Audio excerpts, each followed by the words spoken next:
Jadi kalau ada anggapan bahwa dengan lamanya Pemda Aceh berdiri maka sebahagian besar masalah sudah selesai.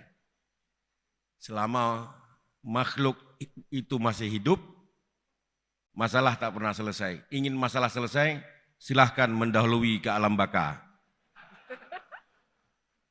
Masalah selesai. Tinggal urusanmu dengan Tuhanmu. Tapi sepanjang makhluk masih hidup, manusia masih ada, maka tantangannya akan berlipat-lipat, bertambah sulit.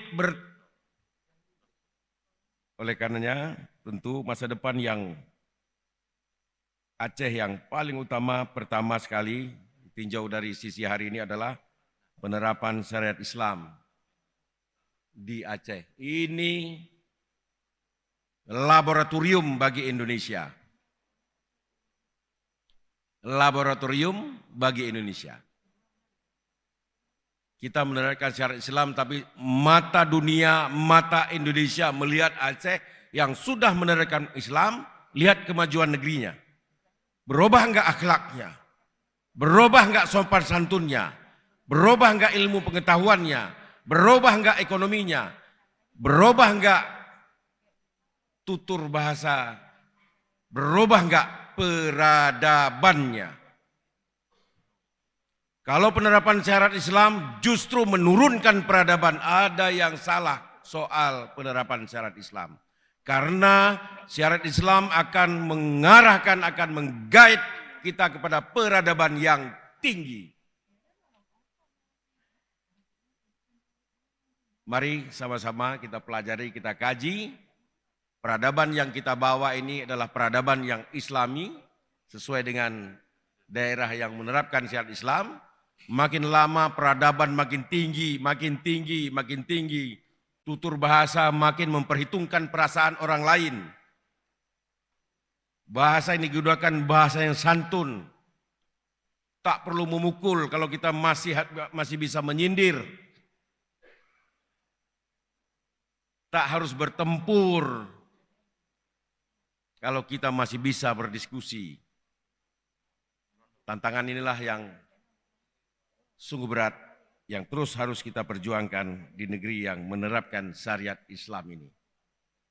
Kita memikul tanggung jawab terhadap umat Islam lainnya soal nama besar Islam. Kedua, ekonomi dan Islam. Karena penerapan syariat Islam termasuk memberlakukan ekonomi Islam. Beberapa hari terakhir ini saya terus berdiskusi soal memberlakukan ekonomi Islam.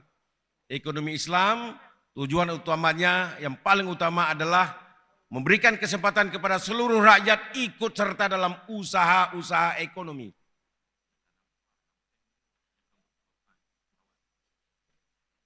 Pemegang modal besar harus mengikut sertakan para rakyat yang tak memegang modal maupun memegang modal kecil sebagai usaha bersama. Bukan pemodal besar memeras rakyat yang kecil, ataupun si minoritas yang memegang modal yang kecil memeras perusahaan besar. Selamat datang, Pak. Yang memberi orasi ilmiah sebenarnya beliau, saya memberi sambutan. Tapi kok kayak saya memberi orasi ini ya. Karena yang orasinya sudah datang, saya persingkat. Silakan. Jadi ekonomi Islam menjadi tantangan bagi kita semua. Ketiga, sumber daya manusia. Mari kita lihat mana